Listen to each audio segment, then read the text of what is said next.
They walked up to this door and found it locked, but they also found this notice which says it's no longer in business. Come tomorrow, the first day of school, this means 1,800 teachers won't go on strike. Now, if you take a look down here, you can see all this glass shattered all around this road. Nora, it was jam-packed inside Mission Theater, and their eyes were glued to the screen as they watched this presidential debate. Now, as they walked out of these doors, they told me it was difficult to watch. The person who did this took one of these bricks and then tossed it over to this truck where you can see just multiple glass just broken into, including the front windshield. The man snags the bike within seconds and runs off with it. But right now, if you take a look behind this place set, you can see this fence. And behind that, there's a wooded area. Now, homeowners say you can't really see much now. Pair that up with the rain, you get areas here in the Selwood neighborhood. You could take a look. There's a small landslide off the side of this road. And when we were talking to people walking by, they say they dodged a bullet tonight. This criminal wasn't dressed exactly like what you'd expect a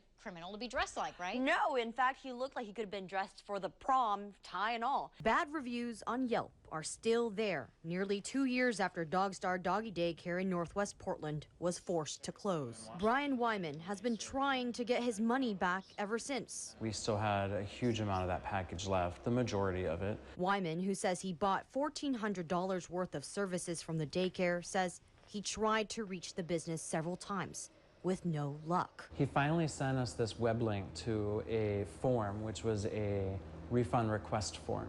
An email from the business owner, Kevin York, stated that he planned on opening another location and gave his customers options to ask for a refund or to transfer their credits. Wyman says he requested a refund, but when he didn't hear back, he sued. We asked York, the owner, what's going on and why didn't he pay his customer back? His answer? His business was underwater. It's not for the lack of trying. It's not because we didn't want to. Still, York opened Growler's Doggy Daycare less than a year after closing Dog Star. Last month, it was also shut down because York couldn't pay his rent. We're not trying to fraud anybody. We're just, we're honest people trying to provide an honest business, and will hopefully someday make an honest living. York says he's still working on reopening Growlers. I'm not giving up. But Wyman says he's furious, wants answers and his money back. The fact that someone can own a business, take a bunch of money from their customers, and then close the door and never pay back any of those customers, and then use that money to go open another business is ridiculous. You can even file a complaint with the Attorney General's office or in small claims court. Now, Kevin York did say it was never his intention to be dishonest with his customers. When he played on this exact field 23 years ago, Jason Gooding played as a receiver. In fact, he brought the school to its first ever state championship back in 1993. And because of his sacrifice, the people in the community, his friends and family, they all came here to show support as well as continue his legacy. This is the same turf where Jason Gooding played at Sherwood High School, where the football player turned into a hero. He was, valuable here when he was growing up and valuable in Seaside. Jason Gooding's high school coaches remember him as the go-to kid. He was a receiver who wore number 85. If somebody had a bad day, he made sure that person knew they were coming back for practice next day. It was that personality, the charisma, character, and smile that stood out to Gooding's coaches. They say it was after Gooding was killed in the line of duty in February, they learned about the strong impact he made in the community while serving with Seaside Police. You just hear stories along the way about lives that he had touched, just because he's a good person. As the players take the field, the game is dedicated to honor Gooding. He's looking down right now on us, and with that big old smile of his wife and children were handed jerseys.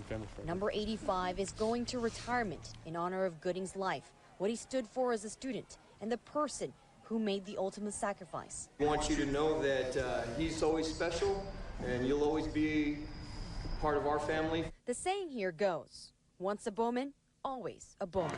Love you guys. Love you a lot.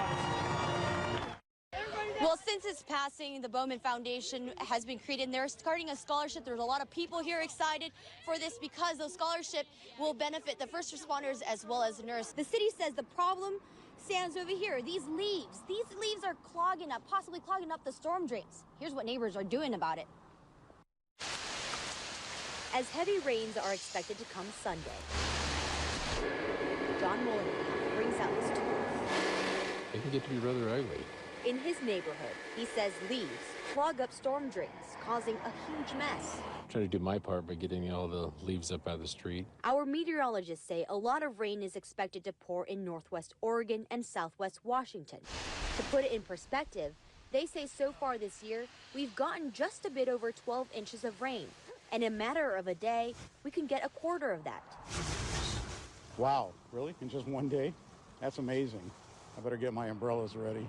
Gary Lieberman has already prepped his new house and hopes he won't need to go to extreme measures like he did 5 years ago.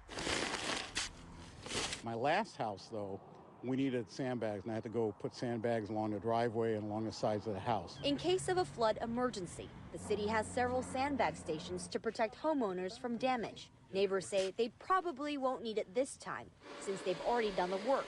And now, it's time to enjoy the dry time before it pours. I'm just actually taking a walk before it rains so I can get that in, because I got to get my steps. I just got back from the grocery store. Everybody's got their raincoats and hats, rubber boots. We're all ready. You know, we're Oregonians. Now, those sandbag stations are throughout the city of Portland, including one at Gabriel Park. And the city did also report they are monitoring this weather, and if need be, they'll bring in extra crews. Reporting live in Southwest Portland, Sugianto, Fox 12 Oregon.